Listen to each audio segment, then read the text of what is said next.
فأنا ناصح لإخواني بالصدع بالحق تبيض وجوههم. السكوت في مسألة الحزبية يضرها، فاصدع بما تؤمر وأعرض عن المشركين.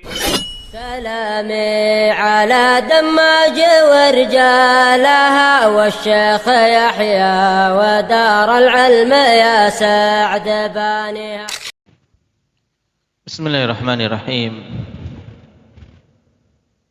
الحمد لله حمدا كثيرا طيبا مباركا فيه كما يحب ربنا ويرضاه. أشهد أن لا إله إلا الله وحده لا شريك له وأشهد أن محمدا عبده ورسوله صلى الله عليه وعلى آله وأصحابه ومن تبعهم بإحسان إلى يوم الدين. Amma ba'd. Alhamdulillah, pada pertemuan yang lalu kita telah masuk pada bab ketiga dari Kitabul Iman, Babus Su'al an Arkanil Islam. Dan kita ambil satu hadis dari Anas bin Malik radhiyallahu anhu.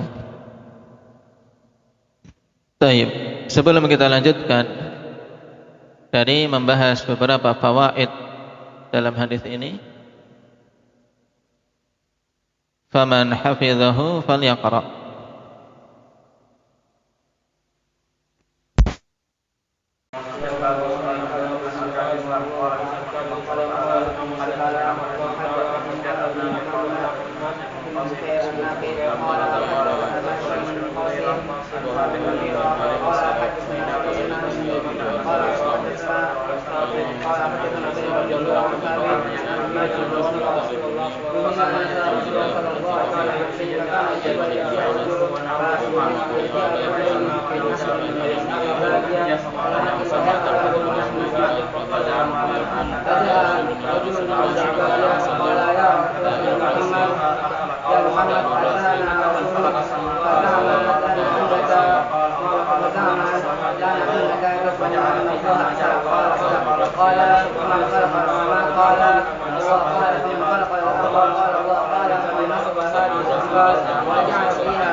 قال فبالذي بعثك بالحق لا أزيد عليهم ولا أنقص منهم. فقال النبي صلى الله عليه وسلم فقال النبي صلى الله عليه وسلم لئن صدق لا يدخلن الجنة. أن سأل رسول الله صلى الله عليه وسلم عن شيء وساق الحديث بمثله. طيب. Barakallahu fiikum. Pada hadis ini akhwani fillah kemarin kita mengambil beberapa fawaid hadithiyah berkaitan dengan perawi hadis. Dua faedah berkaitan dengan athbatun nas fi fulan, orang-orang terkokoh pada periwayatannya dari gurunya masing-masing. Nah, yang pertama tentang siapa? Indak ya Numair. Athbatun nas fi thabit. Siapa saja? Orang yang paling kokoh meriwayatkan dari Thabit. Siapa saja? Hamad bin Salamah,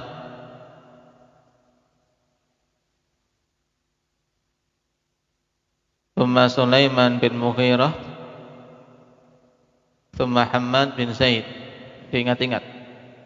Hammad bin Salamah, Sulaiman bin Mughirah, Hammad bin Zaid. Ini orang-orang terkokoh periwayatannya dari Thabit al-Bunani. Kemudian yang kedua, Aba Ilhan.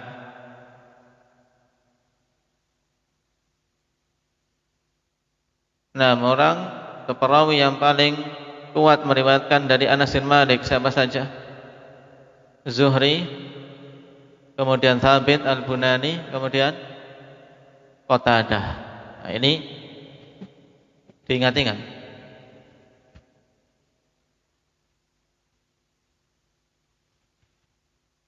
Kemudian katanya kita ambil dari faedah hadis ini dari lafaz awal, nuhina an nas'ala Rasulullah sallallahu alaihi wasallam an syai'.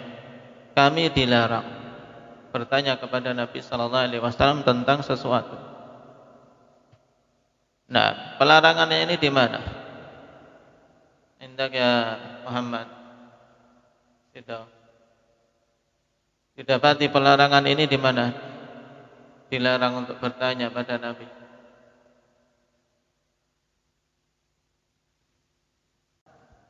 Taib dilarang di dalam Al-Quran. Nah, sekarang baru pertanyaan yang butuh mikir. Di ayat yang mana? Zakaria. Surat Al-Ma'idah. Ahad.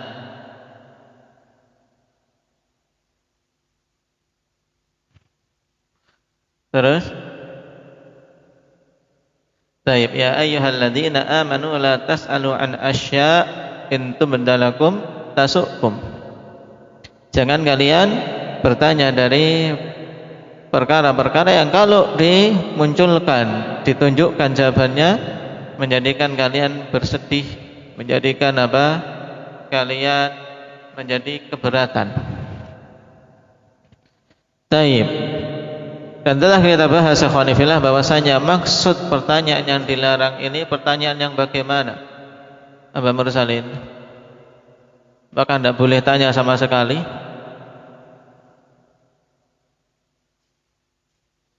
Nah, yaitu pertanyaan yang tidak ada kebutuhan padanya dan tidak ada kedaruratan untuk bertanya. Adapun suatu pertanyaan yang kita butuh bertanya berkaitan dengan kemaslahatan agama kita, ikhwan, maka ini bahkan diperintahkan untuk kita bertanya. Jangan mengambil sikap sendiri tanpa ilmu. Apa dalil yang menunjukkan kita diperintahkan bertanya kalau memang butuh untuk bertanya? Hendak Iqbal.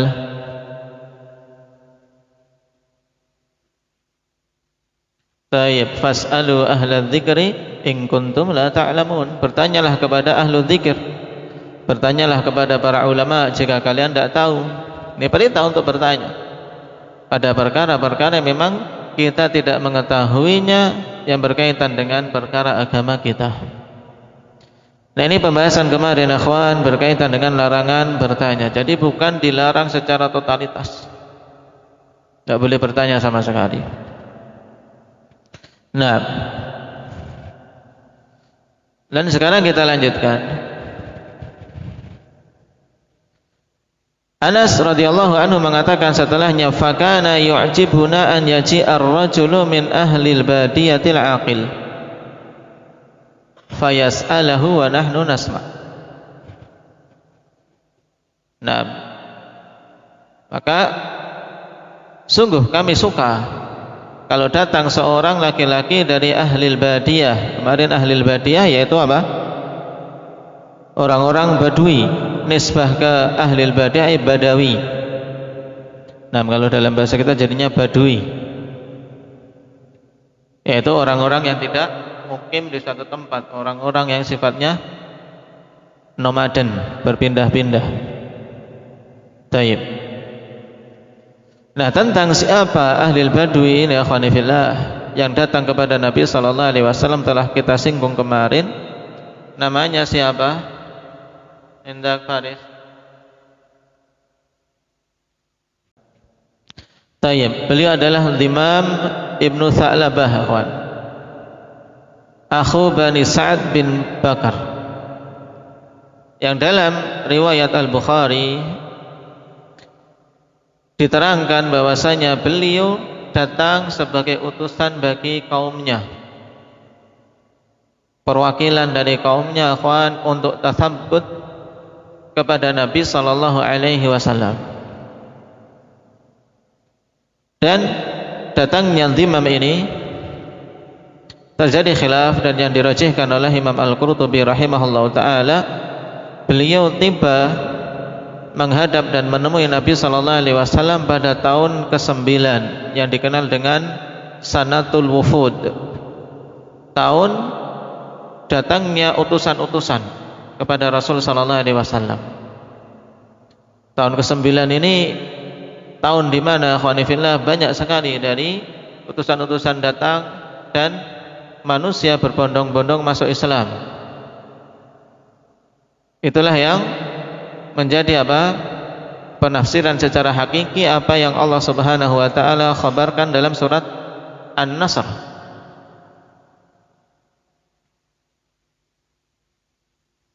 Wa ra'aitan nasa yadkhuluna fi dinillahi afwaja. Kamu akan melihat manusia masuk ke dalam agama ini berbondong-bondong. Tahun keberapa ini? Ke-9 setelah peristiwa Fathu Makkah. Karena Fathu Makkah terjadi tahun keberapa? Tahun ke-8 Hijriah. Jadi setelah perang dibukanya kota Makkah, kemudian disusul pergerakan Nabi sallallahu alaihi wasallam ikhwan memerangi kaum Hawazin, kemudian mereka kalah. Nah,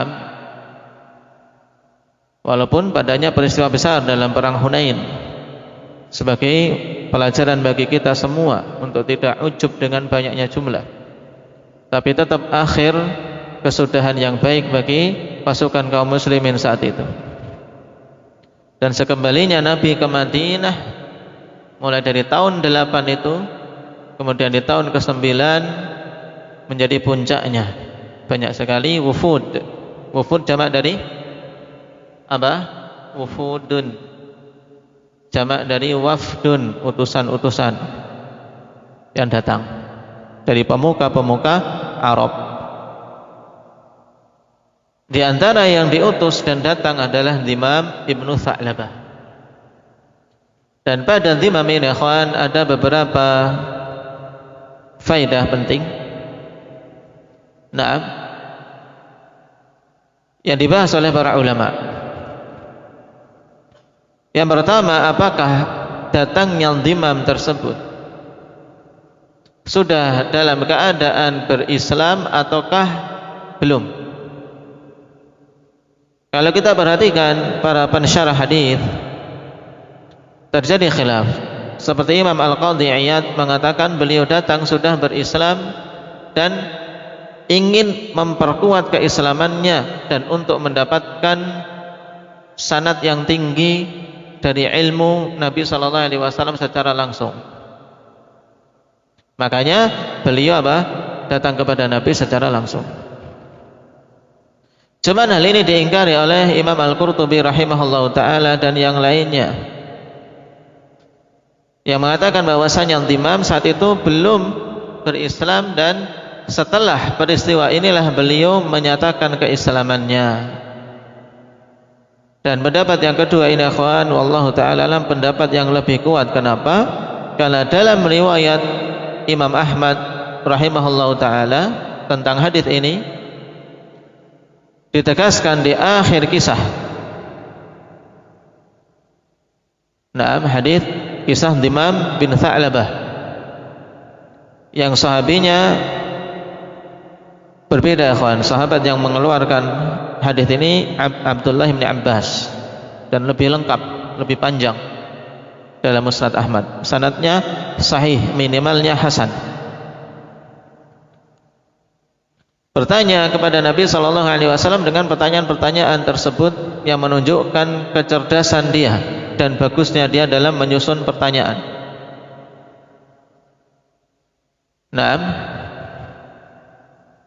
Nah, di akhir kisah ikhwan, setelah bertanya dengan pertanyaan-pertanyaan yang diajukan kepada Nabi sallallahu alaihi wasallam, beliau mengatakan, fa inni asyhadu an la ilaha illallah wa asyhadu anna sayyidana Muhammadar Rasulullah. Maka sungguhnya setelah mendengarkan jawaban-jawaban yang meyakinkan ini, aku bersaksi bahwasanya tidak ada ilah yang hak diibadahi kecuali Allah, dan aku bersaksi bahwasanya junjungan kami Muhammad adalah utusan Allah. Wa sa'uaddi hadhil fara'idha wa ajtaniba ma nahaitani anhu thumma la azidu wa la anqus. Dan aku akan tunaikan kewajiban-kewajiban ini, dan akan aku jauhi apa-apa yang kau larang darinya, kemudian aku tidak akan menambah dan mengurangi. Nah, dari riwayat ini sangat jelas ikhwan bahwasanya fa pada fa ini menunjukkan apa? Sebab keislaman beliau adalah setelah apa? Setelah itu. Nah, sebagai jawaban setelah beliau bertanya dengan pertanyaan-pertanyaan tadi, kemudian sudah mencapai yakin dengan jawaban Nabi sallallahu alaihi wasallam, maka beliau mengucapkan 2 kalimat syahadah. Nah, inilah yang diungkapkan dalam riwayat Bukhari dengan lafaz yang memang ada ihtimal, apakah lafaz itu khabar ataukah lafaz itu bermakna insya, yaitu memulai keimanan. Karena beliau mengatakan dalam riwayat Bukhari, amantu bima ji'tu bih, aku beriman dengan apa-apa yang engkau datang dengannya. Cuman riwayat ini tentunya kita bawa kepada riwayat Ahmad, bahwasanya pernyataan amantu bima ji'tu bih yaitu di saat itu, yaitu maka aku kabarkan saat ini bahwasanya aku telah beriman dengan apa-apa yang engkau baca, apa-apa yang engkau sampaikan. Taib. Jadi kesimpulannya, untuk ya Arif, Imam Ibnu Tha'labah datang kepada Nabi sallallahu alaihi wasallam sudah dalam keadaan berislam atau belum? Kesimpulan yang tadi kita ambil, belum. Baru masuk Islam setelah apa? Mendapatkan jawaban-jawaban Nabi sallallahu alaihi wasallam tersebut. Ini yang rajih, yang dipilih oleh siapa? Di antara para imam? Naufal Imam Al-Qurtubi rahimahullahu taala. Baik. Perkara berikutnya berkaitan dengan dhimam, ikhwan. Dalam kisah ini beliau menunjukkan beberapa keutamaan yang sangat nampak bagi kita. Taib, kecerdasan, bagusnya dalam bertanya. Nah, makanya dikatakan dalam riwayat Abi Hurairah,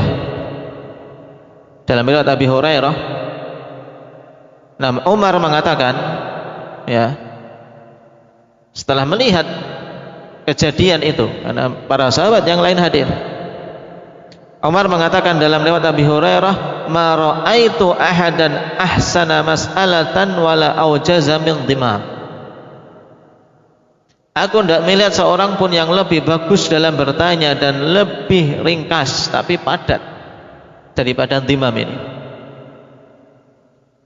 Kalau kita perhatikan, ikhwan, urut-urutan beliau sangat bagus dalam bertanya. Dan yang semakin menunjukkan bagusnya beliau, dalam riwayat Bukhari beliau minta izin dulu. Nah, minta izin dulu, ikhwan, karena pertanyaan beliau adalah pertanyaan yang apa? Yang termasuk pertanyaan musyaddad. Ya, pertanyaan syadid, yaitu pertanyaan keras. Baik. Dalam riwayat Bukhari, sebelum beliau mengungkapkan pertanyaan-pertanyaan yang berurutan tadi, ikhwan, beliau minta izin dulu kepada Nabi sallallahu alaihi wasallam. Kata beliau, inni sa'iluka famushaddidun 'alaika fil mas'alah fala tajid 'alayya fi nafsik. Dan memanggilnya Yabna Abdul Muttalib, wahai putra Abdul Muttalib. Nah, sesungguhnya aku ini akan bertanya kepadamu, famusyaddidun alaik, dan aku akan bersikap keras karena ingin mencari apa? Keyakinan, ya kan? Ingin mencari keyakinan, kamu betul enggak gini?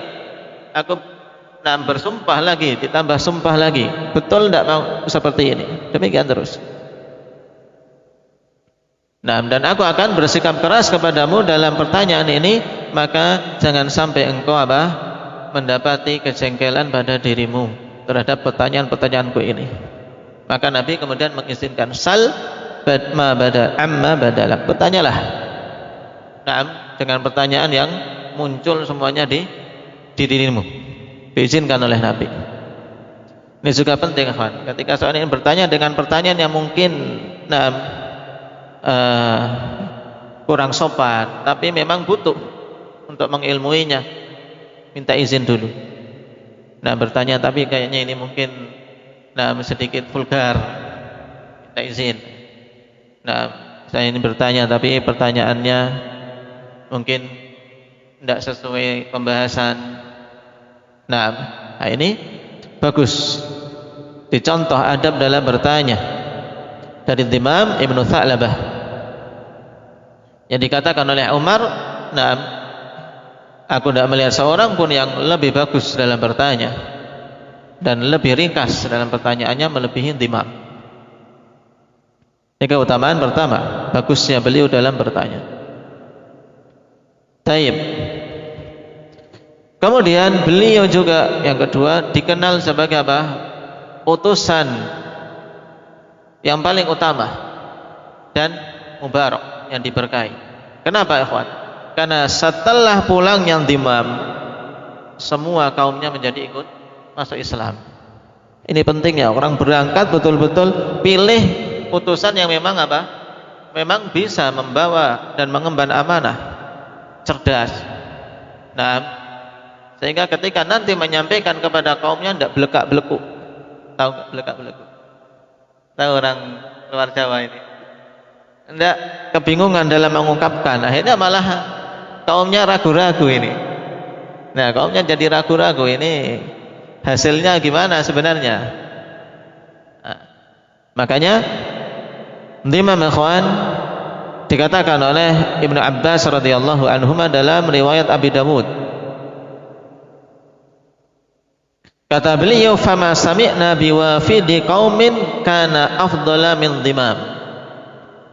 Kami tidak mendengar utusan suatu kaum yang lebih utama daripada Imam Ibnu Tha'labah. Kenapa sampai beliau katakan seperti itu? Karena tadi kecerdasan, adab, dan bagusnya dalam bertanya, juga barokah yang Allah Subhanahu wa taala berikan kepadanya. Di mana bisa kita melihat ini? Dalam riwayat Imam Ahmad. Setelah Imam ikhwan beranjak pulang dari pertemuannya dengan Nabi sallallahu alaihi wasallam,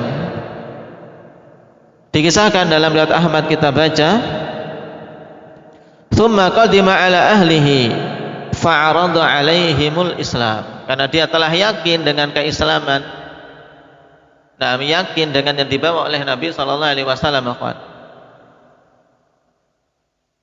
Bertanya dengan pertanyaan-pertanyaan yang keras kepada Nabi. Betul enggak? Betul enggak? Demi Zat yang telah menciptakan langit, menciptakan bumi, kemudian memancangkan gunung-gunung, apa benar Allah yang mengutusmu? Ini kan pertanyaan keras. Dan Nabi menjawab ringkas, na'am. Yaitu apa?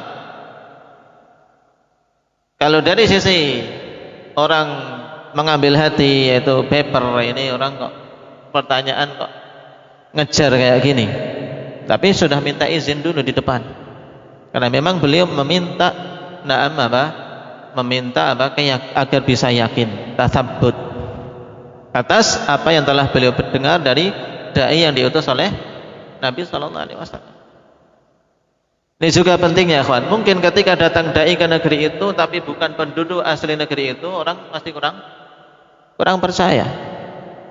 Akhirnya mereka mengutus Dimam kepada Nabi sallallahu alaihi wasallam, dan lihat hasilnya ketika yang menyampaikan itu adalah putra dari kabilah itu sendiri. Mereka lebih percaya. Nah, mereka lebih percaya.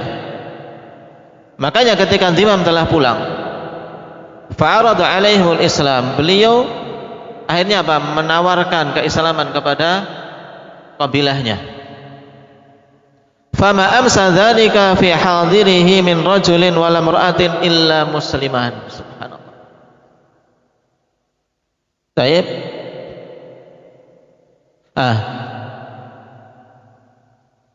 Qala Ibnu Abbas, fama sami'na biwafidin qattu kana afdala min Dimam. Subhanallah. Ini barakah. Satu kali perjalanan menemui Nabi, kemudian dengan sebab itu dia pulang, semua kaumnya laki-laki perempuan masuk Islam. Fama amsa dzalika fi hadirihi min rajulin wal mar'atin illa muslimah. Nah, maka tidaklah pada sore hari semenjak Dimam sampai, ya, Dimam sampai hari itu, tidak nunggu sampai sore. Nah, fama amsa dzalika fi hadirihi, yaitu semenjak Dimam sampai di tempat itu, menawarkan langsung kepada kaumnya, tidak sampai sore hari kecuali semua laki-laki dan perempuan masuk Islam. Nah, maka ini akhwani fillah yang hendaknya kita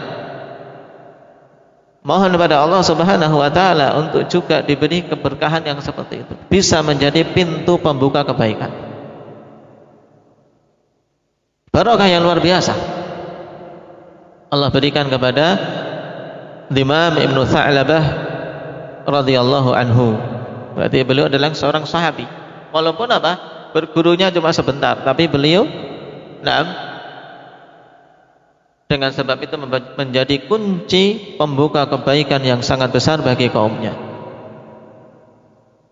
Karena kaumnya menjadi yakin, dan setelah itu ya mereka berguru pada utusan-utusan Nabi yang dikirim ke situ, kemungkinan besar ya.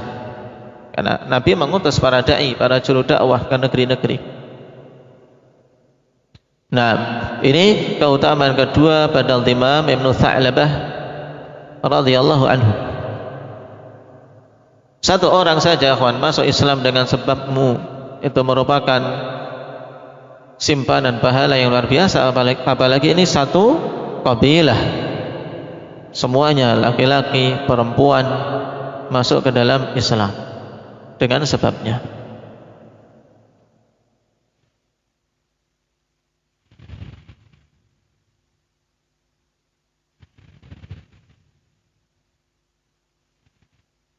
Baik.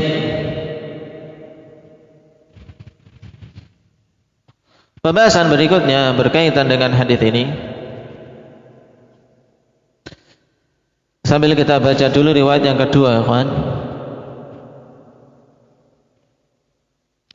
Qala al-Imam Muslim rahimahullahu taala, hadatsani Abdullah bin Hashim al-Abdi, thiqah.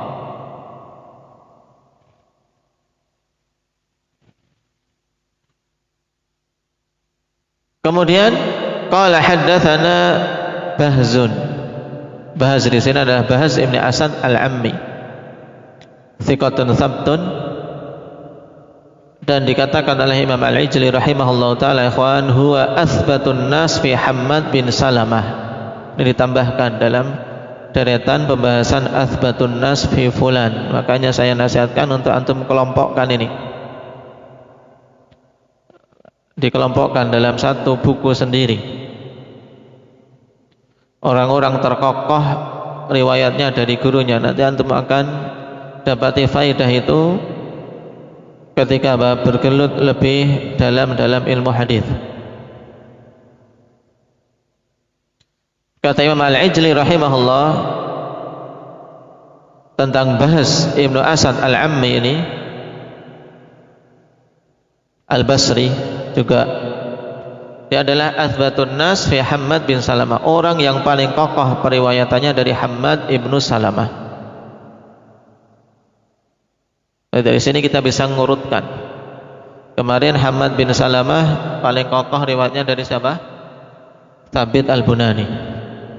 Kemudian murid beliau yang terkokoh adalah Bahz bin Asad al-Ammi al-Basri.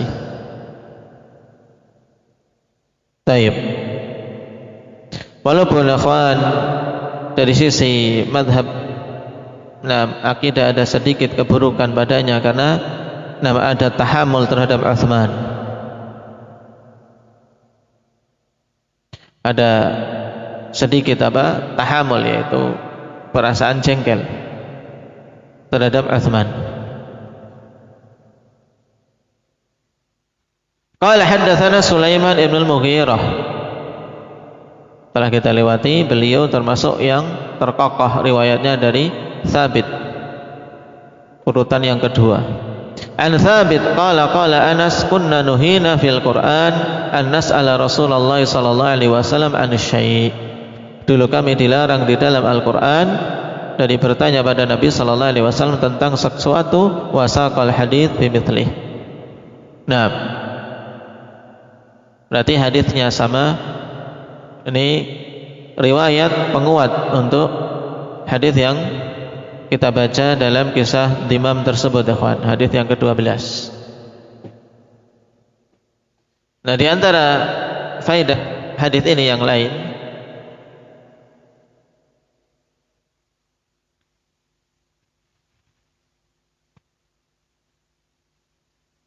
yaitu hadis ini menunjukkan, ikhwan fillah, diterimanya khabarul wahid, diterimanya kabar dari satu orang yang terpercaya.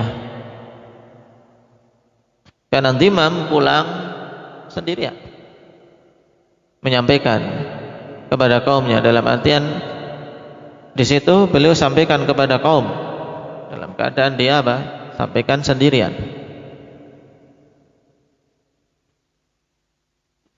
Tidak dipersyaratkan diterimanya khabar harus dari orang banyak. Yang penting itu adalah dari seorang yang terpercaya. Nah, terpercaya dari sisi apa, ikhwan? Dari sisi agamanya dan dari sisi dhabitnya. Karena terkadang seseorang memahami makna terpercaya ini yang penting orangnya jujur. Tapi sebagian orang jujur itu tidak punya hafalan, jadi malah riwayatnya ambiar. Makanya syarat diterimanya riwayat, ikhwan, dua, yaitu adalah dan dhabt. Inilah yang dikatakan orang terpercaya dalam periwayatan.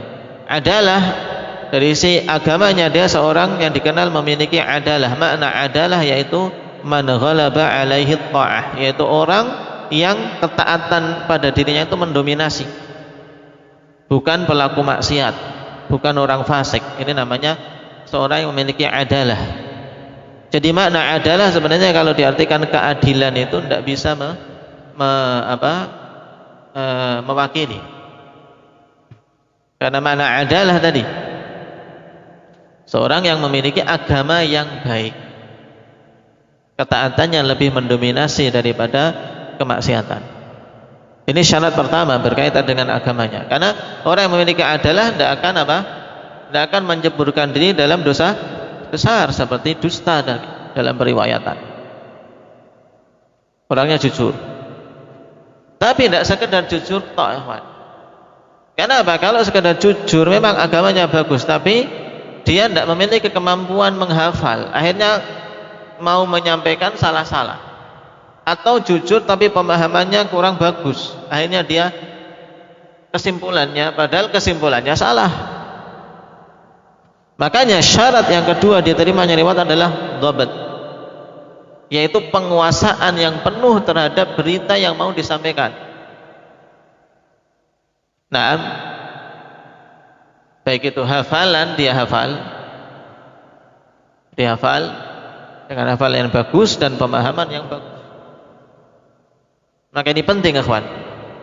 Karena terkadang seorang dikenal baik agamanya, cuma tadi dari sisi dhabt, dari sisi kemampuan untuk memahami berita itu tidak bagus. Akhirnya ketika menyampaikan salah, ujung-ujungnya afan kemarin keliru. Nah, ini tidak betul seperti ini. Maka ini penting diwujudkan, afan, untuk seorang ketika menyampaikan berita, penuhi dua ini. Dhabt pada riwayatnya, apa yang dia sampaikan itu betul-betul kokoh, dia kuasai, dia hafal. Kalau tertulis ya memang tulisannya meyakinkan, itu dari 6 sumber yang berbicara. Taib. Nah, dalil dalam hadis ini ya kawan yang menunjukkan diterimanya khabar wahid, walaupun satu orang selama tadi khabar terpercaya, yaitu perkataan Imam dalam riwayat Bukhari, wa ana rasulu man warai min qaumi, dan aku adalah utusan orang-orang yang ada di belakangku yang aku tinggal dari kaumku. Jadi memang utusan. Sehingga ketika kembali subhanallah, nah, dia tawarkan keislaman kepada kaumnya dan semuanya menerima. Kalau dari pertanyaannya saja kawan, kita membayangkan sudah bagusnya seperti itu, apalagi ketika menyampaikan pada kaumnya, dia akan susun dengan susunan yang bagus pula. Nah,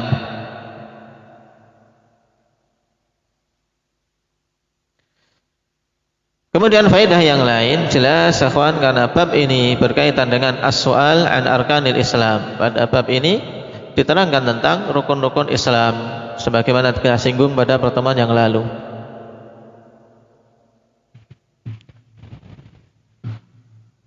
Dan ada faedah aqadiyah juga, faedah berkaitan dengan akidah dalam hadis ini. Dalam permasalahan sahnya keimanan seseorang, karena terjadi khilaf antara ahli sunnati wal jamaah dengan ahli kalam, orang-orang ahli filsafat, dalam permasalahan kewajiban yang pertama kali harus ditunaikan, sehingga setelah itu seorang bisa dikatakan mukmin. Kalau ahli sunnah, yang penting dia telah yakin kemudian mengucapkan 2 kalimat syahadat. Tidak peduli keyakinan ini muncul sebabnya apa. Walaupun hanya sekedar melihat Nabi SAW kemudian yakin beliau benar, kemudian mengucapkan syahadatain, maka diterima keimanannya, keislamannya. Tapi orang-orang ahli kalam tidak diterima keimanan sampai dia mencari dalil dulu. Makanya dalam ilmu filsafat ikhwan ada tingkatan awal yang harus ditempuh sebelum beriman, yaitu an-nadhar. An-nadhar yaitu harus mencari dulu, mencari teori-teori, mencari dalil, melihat mukjizat-mukjizat, berpikir dulu. Bahkan kalau sudah Islam pun, kalau memahami filsafat harus keluar dulu dari Islam untuk melihat, mencari dalil dulu. Dia sudah muslim sejak kecil, belajar filsafat malah suruh murtad. Jadi yang sejak kecil yakin dengan kebenaran Islam, dengan adanya Allah, malah menjadi kacau setelah memahami filsafat. Karena tadi harus mengawali keislamannya itu harus dengan dengan teori-teori mereka buat dulu, harus mencari dalil dulu. Dalilnya apa sih kalau Allah itu ada? Padahal itu fitrah, ya kan? Tapi mereka membuat sulit perkara yang sebenarnya mudah. Makanya dalam hadis ini bantahan telak untuk mereka bahwasanya keimanan seorang muqallid, orang yang hanya mendengar, kamu diajak untuk masuk Islam, ayo Islam itu adalah agama yang hak, kemudian yakin ikhwan mengikuti orang itu karena yakin orang itu adalah jujur, terpercaya, sah tidak? Sah.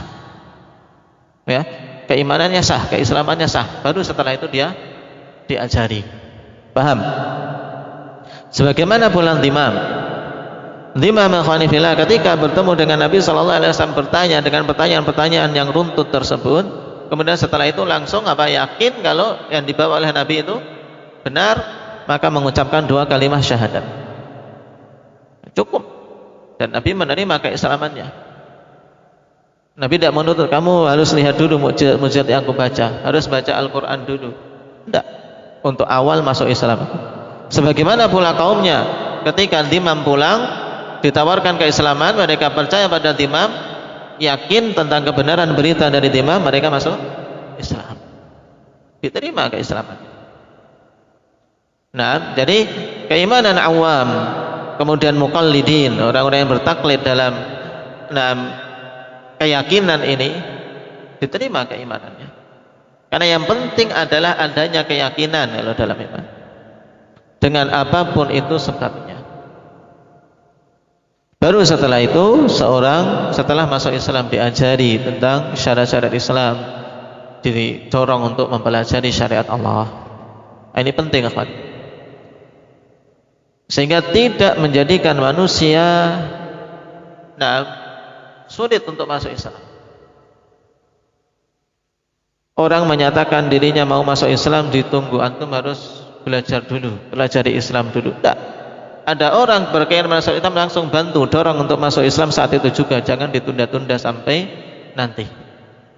Baru setelah dia masuk Islam dulu mengucapkan 2 kalimat syahadah, ajarkan. Nah, hal-hal yang berkaitan dengan kewajiban-kewajiban dia.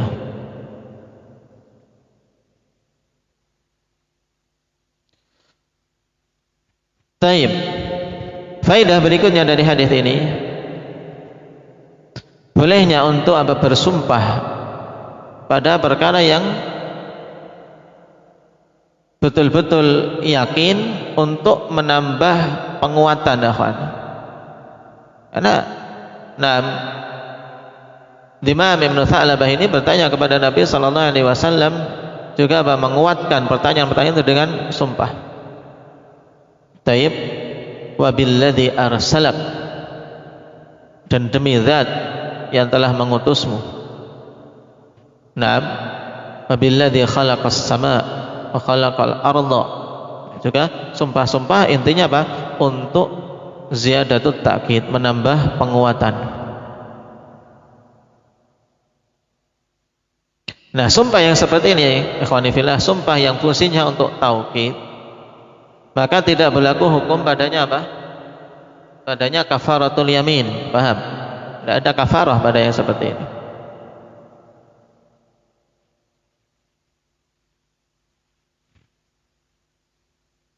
Kemudian berkaitan dengan adab dalam menuntut ilmu, pada hadis ini akhwan terdapat faidah tentang semangat para salaf dulu untuk mendapatkan ilmu dari jalur yang tinggi, yang disilah dengan talabus sanadil ali, mencari sanad yang tinggi, yang lebih dekat kepada sumbernya. Imam tidak mencukupkan dengan mengambil dari utusan Rasulullah SAW yang dikirim, dai yang dikirim ke kaumnya, tapi beliau ingin langsung mengambil dan merekuk ilmu yang murni, yang segar dari mulut Nabi SAW. Maka ini juga, akhwan, hendaknya terpatri pada diri kita untuk mengupayakan seorang mencari sanad yang tinggi dari sisi keilmuan. Seorang yang mampu dan diberi kemampuan untuk bisa mulazamah di sisi para ulama, maka mengupayakan untuk rihlah, untuk bisa merekuk ilmu dari mereka. Kemudian pulang ke kaumnya sebagaimana imam, pulang ke kaumnya sebagai sebagai pembuka kebaikan. Jangan disia-siakan ilmu yang telah diambil, ilmu yang telah Allah Subhanahu wa taala bukakan kepadanya dalam waktu yang dia tempuh dalam belajar.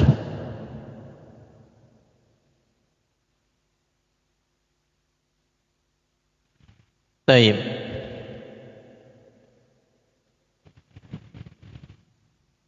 Ini sebagian fawaid berkaitan dengan hadis Imam, akhwani fillah.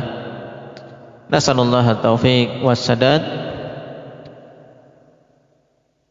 Dan hadis muttafaqun alaih, sehingga ketika menghafalnya disebutkan juga wa akhrajahu al-Bukhari aidan.